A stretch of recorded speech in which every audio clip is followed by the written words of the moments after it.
তো আজকে তোমাদের সাথে শেয়ার করব একটা লটকনের ভিডিও। তো প্রথমেই বলি, কেমন আছো তোমরা সবাই? আশা করছি তোমরা সবাই ভালো আছো, আর আমিও ভালো আছি। আজকে তোমাদের লটকনের ভিডিওটা কিভাবে বানিয়েছি সেটা তোমরা দেখেই বুঝতে পারছো। আলাদা করে কিছু ভয়েস ওভার দিয়ে বলার নেই। আজকে তোমাদের সাথে যে ভিডিওটা আমি শেয়ার করব সেটা হলো আমার লাইফের কিছু একটা স্টোরি, কেন আমি ইউটিউবে ভিডিও করছি। যদিও আমি ইউটিউবে ভিডিও করছি 4 থেকে 5 বছর হয়ে গেল, এখনও অবধি কোনো সফলতা পাইনি বা কোনো টাকাও ইনকাম করি না। শুধুমাত্র মাঝে মধ্যে যখন ভালো লাগে তখনই ভিডিও ছাড়ি। আমার ভিডিওতে তোমরা দেখবেও সেরকম কোনো ভিউজ নেই, তো তারপরেও আমি ভিডিও ছাড়ি।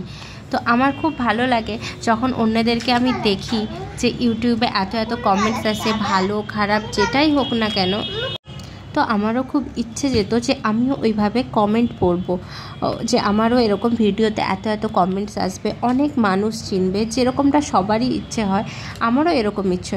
তারপরেও আমার আর একটা ইচ্ছে আছে যে আমি আমার কিছু মনের কথা তোমাদের সাথে শেয়ার করব, যেটা হয়তো আমি আমার পাশাপাশি কোনো বন্ধু বা ফ্যামিলির লোকের সঙ্গে যেটা শেয়ার করি অবশ্যই, কিন্তু যেটা আমার যেটা নিজের মনে হবে। অনেক সময় হয় না যে ফ্যামিলির লোকের সঙ্গে তুমি অনেক কথা শেয়ার করতে পারো না, যে আমার উল্টো দিকের মানুষটা কি ভাববে না ভাববে এগুলো মাথায় চলেই আসে। সেরকম ক্ষেত্রে বন্ধুত্বের দিক থেকেও এটাও হতে পারে যে যদি বন্ধুত্বটা নষ্ট হয়ে যায় বা সে আমার সাথে যদি কথা না বলে, তো এরকম অনেক ব্যাপার থাকে, আমি এটা মনে করি। তো তাই জন্যে আমার এরকম লাগতো যে আমার ভিডিওতে প্রচুর ভিউজ আসবে এবং অনেকে অনেক কমেন্ট করবে, সেই কমেন্টগুলো রিপ্লাই দেবো। কখনো আমি আমার লাইফের কিছু স্টোরি বলবো, যেরকম আজকে তোমাদেরকে বলছি।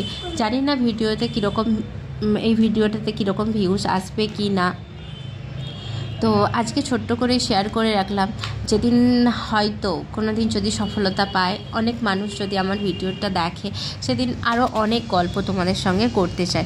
তো দেখো, আমার ছোট্ট একটা স্টোরি বলতে বলতেও এখানে আমার লটকনটাও প্রায় রেডি হয়ে গেছে, একদম শেষের পথে। তো দেখে নাও, এরকম লটকনের ভিডিও যদি তোমরা দেখতে চাও তো আমার কমেন্ট বক্সে কমেন্ট করতে পারো, অবশ্যই তোমাদেরকে দেখানোর চেষ্টা করব। আমি ইউজুয়ালি প্রায় ব্লাউজে এই লটকনটাই দিয়ে থাকি। আমার যারা কাস্টমার আছে তারা এই লটকনটা খুবই পছন্দ করে। অন্যরকম লটকন খুব একটা বেশি পছন্দ করতে চায় না, এটাই পছন্দ করে এবং বলে যে তনু তুমি এই লটকনটাই আমার ব্লাউজে দিও। তো বেশিরভাগ ক্ষেত্রে এটাই হয়। আর এই ব্লাউজটা আমার নিজেরই ছিল, তো আমি খুব একটা হিজিবিজি ব্লাউজ পছন্দ করি না লেস দিয়ে বা অন্য কিছু। আমাকে প্লেন ব্লাউজ খুবই ভালো লাগে বিনা লেসে। তো এই ব্লাউজের ভিডিওটাও যদি তোমরা দেখতে চাও অবশ্যই কমেন্ট করে জানিও। তো লটকনটা কেমন হয়েছে অবশ্যই তোমরা জানিও। Thank you for watching my video. আর হ্যাঁ, সবাইকেই বলবো ভিডিওটিতে প্লিজ একটা করে শেয়ার করে দিও।